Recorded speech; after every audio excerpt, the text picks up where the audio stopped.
നമ്മളിൽ മിക്ക പേര് അനുഭവിക്കുന്ന ഒരു പ്രശ്നമാണ് തലമുടി കൊഴിച്ചില്. എന്നാൽ ഒരു ദിവസം ഒരു 100 മുടി വരെ കൊഴിയുന്നത് അത്രമാത്രം പ്രശ്നമല്ല. എന്നാൽ അത് നോർമൽ ആയിട്ടാണ് കണക്കാക്കുന്നത്. ഈ 100 മുടിയിൽ ഏകദേശം കണക്ക് പറയുകയാണെങ്കിൽ ഈ 100 മുടിയിൽ കൂടുതലായിട്ട് പൊഴിയുകയാണെങ്കിൽ അതിനെ മുടി കൊഴിച്ചിലായിട്ട് വേണം കണക്കാക്കാൻ. ഇങ്ങനെ മുടി കൊഴിയുന്നത് കാരണം നമ്മുടെ തലയുടെ ഉൾഭാഗം കട്ടി കുറയുകയോ അതല്ലെങ്കിൽ കഷണ്ടി രൂപപ്പെടുകയോ ചെയ്യുകയാണെങ്കിൽ അതിനെ പൂർണ്ണമായിട്ട് മുടി കൊഴിച്ചിൽ എന്ന് പറയാവുന്നതാണ്. ഇത്തരം മുടി കൊഴിച്ചിൽ കാണപ്പെടുകയാണെങ്കിൽ നിങ്ങൾ ഒരു ഫിസിഷ്യനെ ഡയറക്റ്റ് ആയി കൺസൾട്ട് ചെയ്യുകയും ഇത് സിമ്പിൾ ആയ ചില ടെസ്റ്റുകൾ വഴി നമുക്ക് ഡയഗ്നോസ് ചെയ്യാവുന്നതാണ്. ഇത് മുടി കൊഴിച്ചിലാണോ അതോ നോർമൽ ആണോ എന്നത്. ഇതിനെക്കുറിച്ച് എത്രത്തോളം ടെൻഷൻ ആകരുത് എന്നാണ് എനിക്ക് പറയാനുള്ളത്. ഇനി എങ്ങനെയും ടെൻഷൻ ഉണ്ടെങ്കിൽ ഡയറക്റ്റ് ആയിട്ട് വന്ന് കൺസൾട്ട് ചെയ്ത് നമ്മൾ അതിന് ട്രീറ്റ്മെന്റ് എടുക്കണം.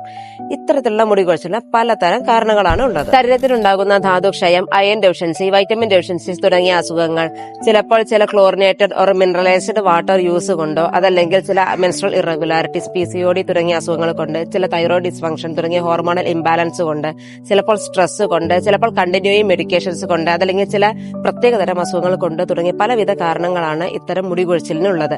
അപ്പൊ നമുക്ക് ഏതാണോ, ചിലപ്പോൾ ചില വൈറ്റമിൻ ഡെഫിഷ്യൻസീസ് ആയിരിക്കാം, അതല്ലെങ്കിൽ ചിലപ്പോൾ ഇത് കൂടിയ രീതിയിലായിരിക്കാം. അത് ഏതാണോ നമുക്കുള്ള കാരണം എന്ന് കണ്ടെത്തി അതിന് വേണ്ടതായ തക്കതായ ചികിത്സ എടുക്കുന്നതാണ് ഉത്തമം.